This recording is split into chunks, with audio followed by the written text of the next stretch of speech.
Today, I'm going to teach you how to eliminate shyness in 60 seconds. Literally, that's as long as it takes if you do these 3 steps. So this is going to be useful to you if you've ever been out, because I know I have, and you've all of a sudden just gotten trapped in your head. And maybe someone you knew left the conversation, maybe it was that someone you didn't know entered. Whatever it was, all of a sudden the things that you have to say don't seem as clever or smart or funny or even worth expressing. And your hands, you don't know where to put them. You can't put them here, you can't put them here. It just feels uncomfortable. So I want to help you dispel that so that you don't hesitate and wind up missing out on opportunities to connect with people that you care about.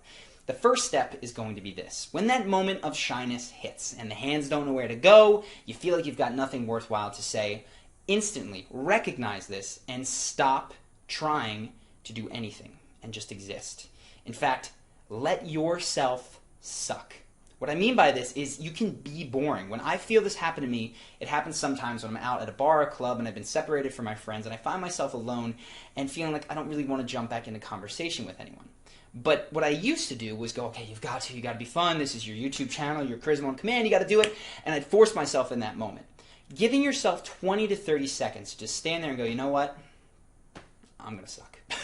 I don't feel like doing this right now is such an amazing reboot. So what it looks like is I'll be out and I will literally, my hands will drop to my side. I'm not going to smile. I'm not going to make great eye contact. I might wander a little bit, but I'm going to do as little as possible.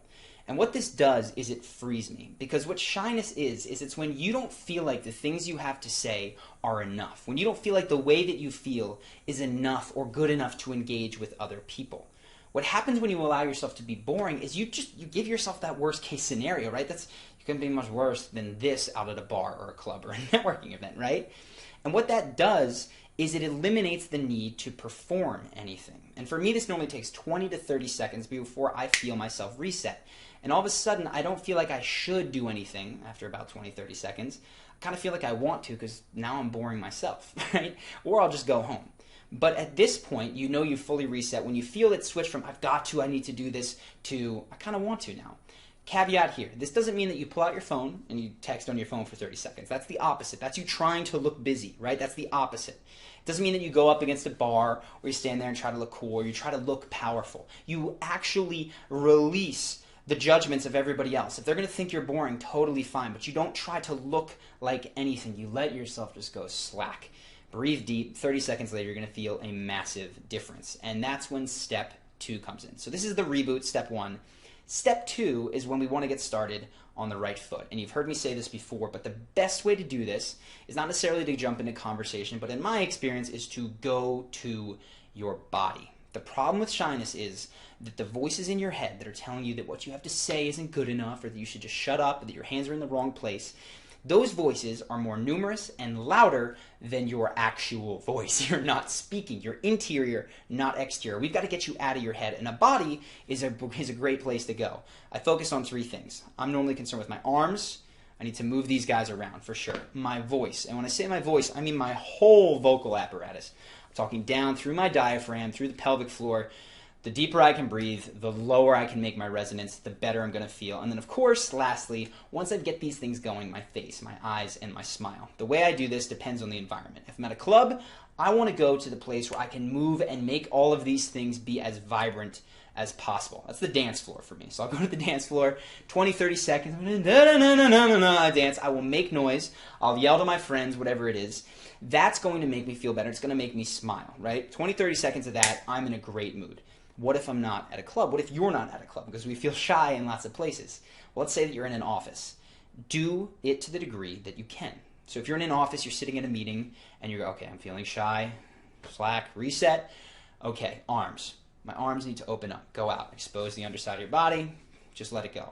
So not your body. If you expose the underside of your arm, that's going to make you feel a little bit more at ease. Your voice. To the degree that you can, if you have anything, chime in. But if you can't, even just humming or breathing deep, that's going to engage sort of these vibrational things that I have found are key actually to feeling good. And then lastly, the face. If somebody's talking, you can look them in the eye, you can send positive, feedback via your smile and your eyes. That kind of stuff is going to get you back to a place that you want to be. The more that you move, the more easy that is going to feel to get all these 3 things in place, which brings me to step 3. We've used up basically the full minute. First half is the reset. Second half is getting ourselves off on a good foot by getting into the body. The third thing is sealing it, because we don't want to go back into our head.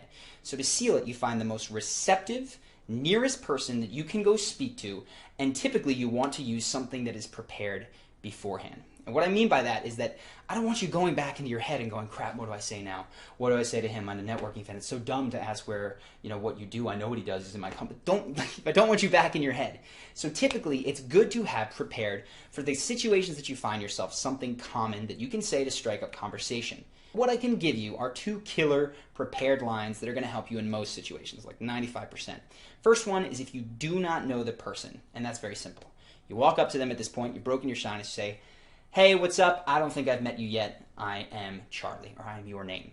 And what that does, that I don't think I've met you yet, is so powerful. You could say hi, that works, but this is better. Because what that communicates is, I know a lot of people here, and this is an environment in which people are saying hi, so you should be polite and friendly. It works very, very well.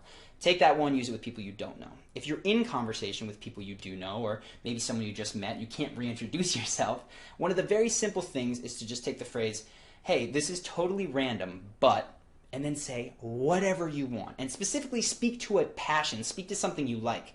So say you like books and you're fascinated by the kinds of books that people read. What you might say is, low in conversation, hey, this is totally random, but have you read any good books lately? I always like to ask people, right? Or, hey, this is totally random, but have you actually seen any good movies? I'm looking for one that I should see this weekend. Whatever it is, pick something that you're interested in, because then that topic of conversation is more likely to be one that you're interested in. So that is how you break shyness.